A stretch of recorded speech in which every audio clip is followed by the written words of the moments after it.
As a council member, you have a responsibility to watch how taxpayers and ratepayers' money is spent. How would you safeguard public funds?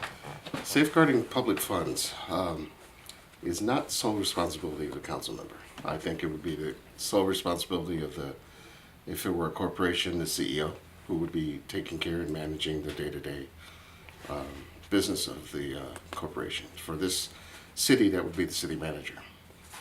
As a council member, I think my responsibility, my onus, would be on making sure that that money is being directed in the places where it's needed for the city services and infrastructure that is required by the citizens. So,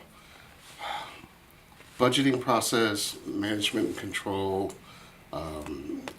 risk management, all aspects of budgeting would be really what I would find the most effective way for me to make sure that the money that is being allocated or spent or saved or invested is being done properly for our citizens.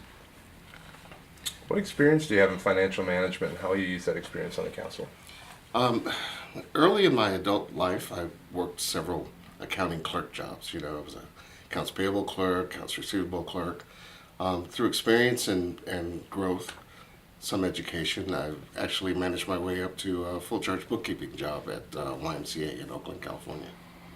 From there, I took on a staff accountant job for Safeway Corporation in their insurance organization. I was an auditor and an insurance claims specialist. From that, I joined the Navy. And in the Navy, I didn't do much finance work there. But when I got out of the Navy, I actually started as a financial analyst for Oracle Corporation, multi-billion-dollar #2 software manufacturer in the world. I worked for them as a financial analyst, and then finally as a assistant to the CFO for maybe 6 years before moving on within the corporation into engineering. I moved from there to software engineering, and now I'm a program manager of 22 years.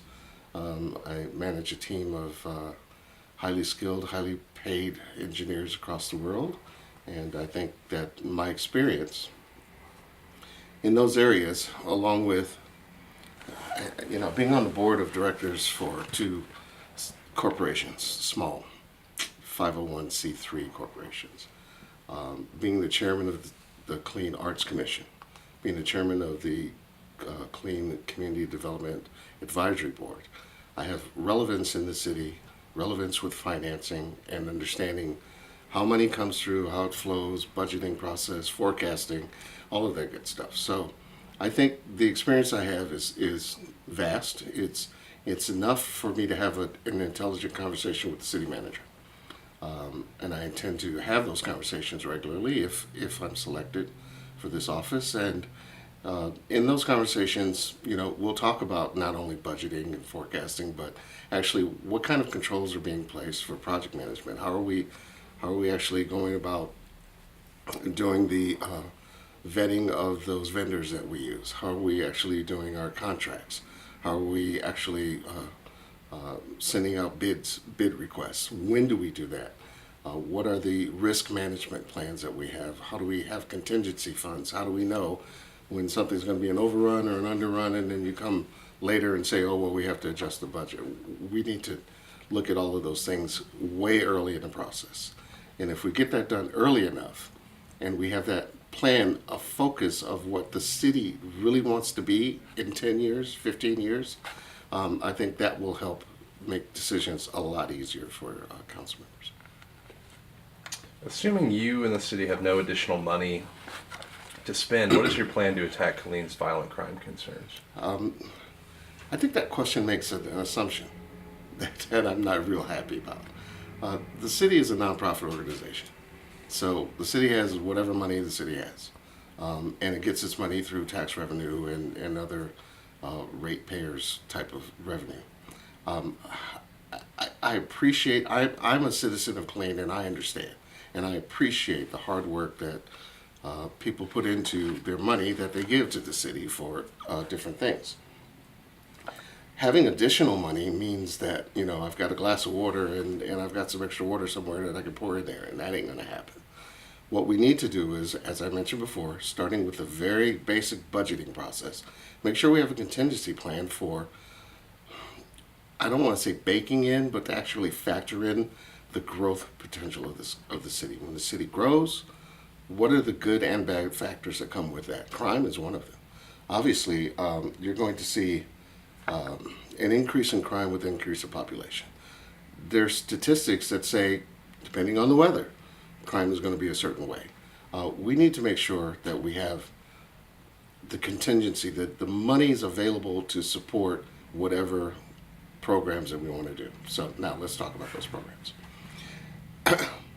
To address crime, you have to address three things: education, crime prevention, and then you have to talk about law enforcement. So it's sort of like the Law and Order show. You got to have one side that's actually out there protecting people, making sure people are doing the right thing, and unfortunately, you have to police them. Then there's crime prevention. That encompasses crime watch, community outreach, things like, how do we have a judicial system that says if you do this, this is going to be the punishment. These are deterrents to crime. And then the third aspect is education and believe it or not, workforce development. An educated person is going to think twice before doing a stupid crime, and most violent crimes are stupid in my mind. There's this thug mentality in our city that we need to combat. We need to get people to stop thinking rude boy is the way to be, get them educated and let them know that they have a life ahead of them and there's other things that they should do.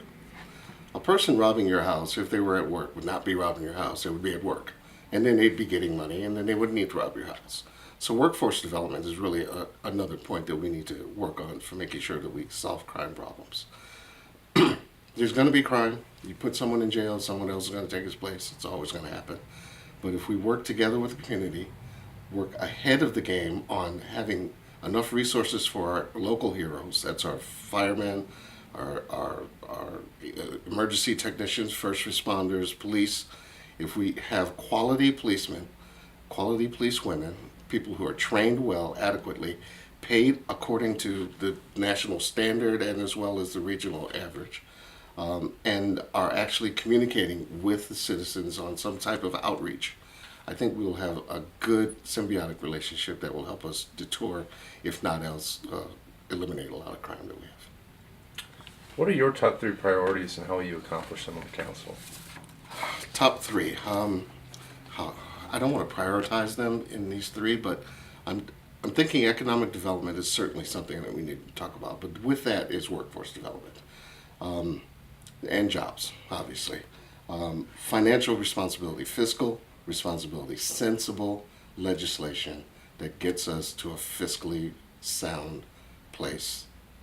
Something that really makes sense, and not just wait until somebody brings something and then, okay, we'll talk about it and we'll argue about it, but preparedness, understanding what's coming and then doing something about it well ahead of it happening. And then finally, crime, public safety, not just crime, but public safety, a cracked sidewalk, potholes in the road, things that are really unsafe for our citizens. We need to make sure that those things are cleared up. So those are my priorities. Going into jobs here, what would you do to attract new business or industries that bring high-paying jobs to Killeen? City of Killeen is prime with its growth to have quality industry. We could have manufacturing and service jobs here, particularly in healthcare services. I think there's a lot of growth there. One of the things, as I mentioned before, is starting from the beginning, we have to talk about what is the plan for the city. The city I live in is not the city that we are going to have 20 years from now. And the people, the 18-year-olds, the 18 to 34-year-olds right now are the ones who are going to be living here. What do they want it to look like? Have we asked them? We've had community planning meetings, but we'll give 2 or 3 weeks notice. We'll put it in the water bill. Nobody looks at that. You need to get out and outreach with the community and find out what people want this city to look like. Once we've determined that, we should factor in all of that or bake in our plans all the growth that we need to do and offer incentives to businesses, organizations, manufacturing to come here. Now, does that mean tax incentives? Of course. You got to do something like that. But we don't have the workforce that they need. If we don't have talented, skilled, or trainable workers in this, nobody's going to bring a manufacturing job here. I'm not going to bring a business here if I can't get it to run. If I don't have a truck route or a rail route or some way of shipping product in, supplies in, product out, I'm not going to bring a business here. It does not make sense. So we need to look at infrastructure, education. We also need to look at incentives for people. Now, what kind of jobs can we get here? Well, do we need more retail manufacturing jobs? I'm sorry, not manufacturing, but more retail jobs or more hospitality jobs, if you will. Yeah, we could be the biggest food court in Texas, but I don't think that's what people are expecting. I think they really want this city to be more than that. We want to cater to our great neighbors, obviously Fort Hood, because without them we would not be as large as we are. But we have to take care of them. At the same time, if we want to get people to live here, if we want to expand, if we want to notice the growth, we need to get things like state services, federal services, an IRS, a Veterans Administration, things that are going to actually have services here for people who can come here and work. Quality health care. I don't think we have a plastic surgeon in town. I'm not sure. I tried to look. I don't think. I know mental health care is solidly booked. No one's taking new patients here. You got to go out of town to do that. You want quality entertainment. You got to go out of town to do that. It's like we have to make an infrastructure, a community, an atmosphere, if you will, that's conducive to people coming here to work. And that'll make employers want to come here and open up their shop.